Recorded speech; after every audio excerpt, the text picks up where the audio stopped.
영화가 끝나면 욕부터 나오는 영화. 황당한 결말로 멀쩡한 영화에 재를 뿌리는 영화. 오늘은 미치도록 허무한 영화 결말 5편을 소개해드립니다.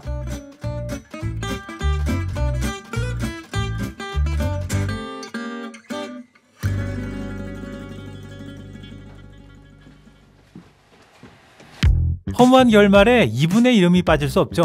영화 반전의 대명사 식스센스를 탄생시켰지만 오히려 이 반전에 너무 집착한 나머지 나락으로 떨어져 버린 M. 나이트 샤말란 감독입니다. 샤말란 감독은 반전 하나에 영화 전체를 집중시키다 보니까 오히려 허무한 결말로 끝나는 영화가 정말 많습니다. 그리고 그 시발점이라고 할 수 있는 영화가 바로 2002년 사인입니다. 어느 날 정체불명의 사인들이 지구 곳곳에 등장하고 얼마 후 엄청난 수의 외계 비행체가 지구의 모습을 드러내기 시작합니다. 인간보다 훨씬 뛰어난 지적 능력과 신체 능력을 가진 외계 종족이 지구를 점령하기 위해 침공해왔다는 거죠.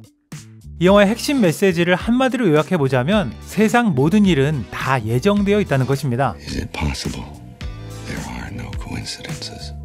그래서 아주 사소한 일들, 끔찍한 사고들마저도 사실은 다 의미가 있었다는 건데요. 최고의 장타자였던 동생이 백수가 되어서 야구 배트를 벽에 걸어놨고 아들은 심각한 천식 때문에 괴로워했습니다. 딸은 물맛이 이상하다면서 집안 곳곳에서 먹던 물을 놓고 다녔죠. 하지만 이 모든 일들이 외계인과 마주한 이 순간을 위해 존재했던 겁니다. 천식 때문에 외계인의 가스가 통하지 않고 벽에 걸린 배트로 외계인에게 스윙을 날리고 곳곳에 있던 물들이 쏟아지면서 외계인을 물리치게 되죠. 그런데 지구를 침공한 이 외계인의 치명적인 약점이 바로 물이었습니다.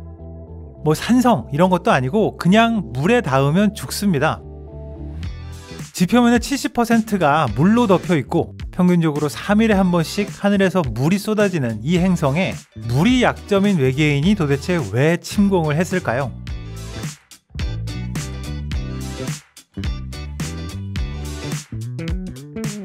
This is serious.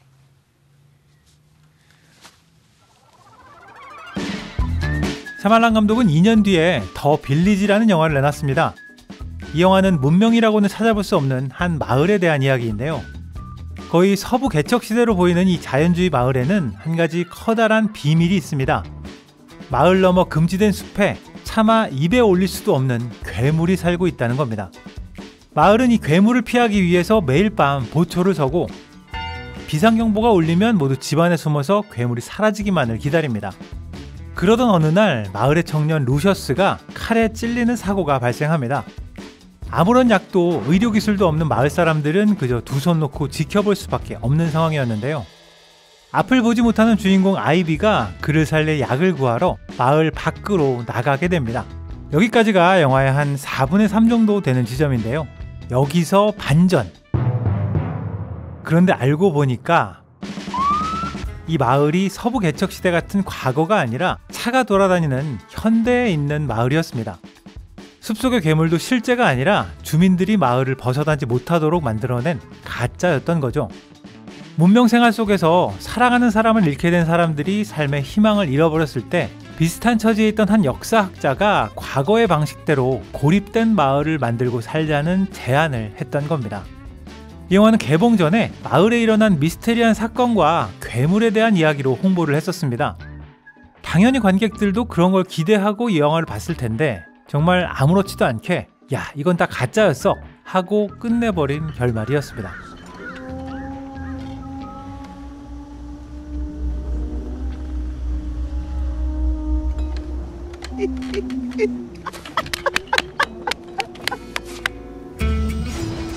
샤말란 감독의 험악 영화 3부작으로 불리는 마지막 영화는 2008년 해프닝입니다.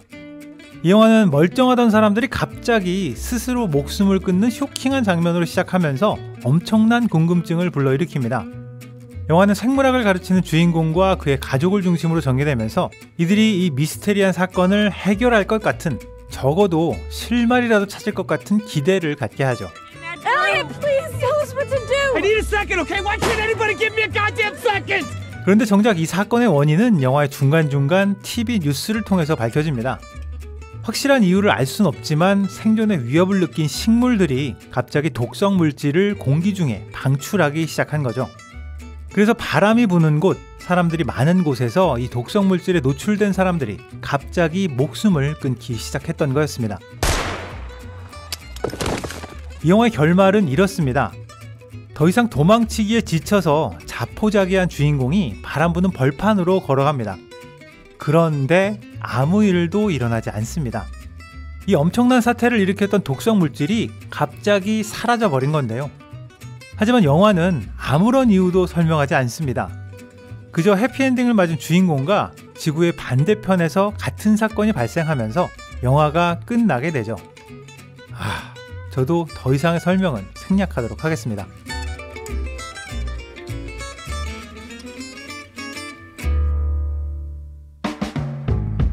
이번 영화는 얼마 전에 개봉한 아주 따끈따끈한 영화인데요. 블레이크 라이블리 주연의 우리가 끝이야입니다. 무슨 사연인지 아버지의 장례식장에서 한마디도 못했던 주인공 릴리는 집으로 돌아오는 길에 한 건물의 옥상에 올라갑니다. 거기서 운명처럼 한 남자를 만나게 되죠. 둘은 키스까지 갈 뻔했지만 아쉽게 헤어지게 되고, 릴리가 꽃가게를 개업하면서 채용한 직원의 오빠가 바로 이 남자였습니다. 둘은 급속도로 가까워져서 결국 결혼까지 하게 되죠. 그런데 이때부터 조금 이상한 일들이 일어나기 시작합니다. 주방에서 뜨거운 걸 만지다가 사고가 나는데요. 릴리는 이상하게 이 일을 잘 기억하지 못합니다. 하지만 눈에는 시퍼런 멍이 들어있죠. 얼마 후에는 남편과의 다툼 중에 계단에서 굴러떨어지는 사고가 일어나는데요. 이때에도 무슨 일이 있었는지 잘 기억하지 못합니다. 그리고 영화의 결말에 드러나는 진실. 알고 보니까 이 사건들이 사실은 남편의 가정폭력이었던 겁니다. 릴리는 어릴 적부터 폭력적인 아버지 밑에서 자라면서 자신의 첫사랑도 아버지의 무참한 폭력에 헤어질 수밖에 없었습니다. 이런 과거 때문에 남편의 폭력을 무의식적으로 기억에서 지우고 스스로를 자책하면서 사소한 사고라고 여겨왔던 거죠. 영화의 전체 러닝타임의 거의 전부가 알콩달콩한 연애에 대한 이야기입니다. 가정폭력에 대한 부분은 아주 잠깐씩 등장하는 회상과 영화의 끝부분이 전부인데요. 이런 결말이 너무 뜬금없기도 했고요. 가정폭력이라는 민감한 소재를 굳이 이렇게 로맨스 장르로 포장했어야 했나 하는 생각이 드는 조금 씁쓸하고 허무한 결말이었습니다. Stops right here, Bubba, with you and me. It ends with us.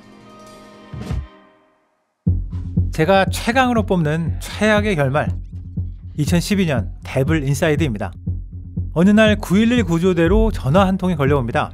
Ma'am, what's the problem? Are you injured? 한 여자가 3명을 죽였다는 자백이었는데요. I killed everyone. 사고 현장에서는 3명의 성직자가 죽은 채로 발견되었고, 직접 911에 신고했던 마리아 로시가 현행범으로 체포되었습니다. 이후 그녀의 딸이 어머니에 대한 다큐멘터리를 촬영하게 되었고, 그 다큐멘터리가 바로 이 영화라는 겁니다. 흔들리는 카메라와 여러 인터뷰, TV 방송과 CCTV 등 영화 전체가 다큐멘터리 형식으로 구성되어 있지만 실제로는 100% 허구의 가짜 다큐멘터리입니다. 지금까지 소개해드렸던 영화들의 결말은 허무하거나 조금 조잡하긴 해도 그나마 결말이 있긴 했었는데요. 그런데 이 영화는 정말 결말 자체가 아예 없습니다. 딸이 다큐멘터리를 촬영하는 과정에서 엄마에게 들어갔던 악마가 구마의식을 하려던 신부에게 들어가고, 이 신부가 죽으면서 결국 딸에게 들어가게 되는데요. 영화의 마지막에 이 딸에게 들어간 악마가 깨어나면서 갑작스런 교통사고가 일어납니다.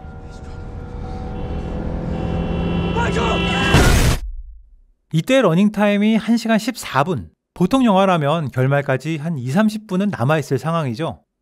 그런데 화면에는 이후 이야기가 궁금하면 이 웹사이트에 방문하라는 안내 문구가 나오면서 영화가 끝이 나버립니다.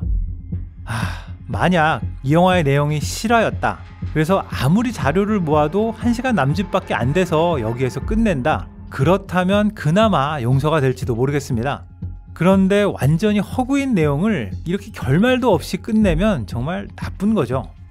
더 황당한 건 이 웹사이트가 이제는 종료되어서 연결조차 되지 않는다는 점입니다.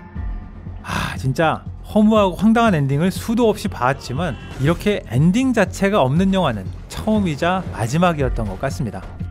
여러분들이 생각하는 최악의 영화 엔딩은 어떤 영화였습니까? 지금까지 빨간도깨비였습니다.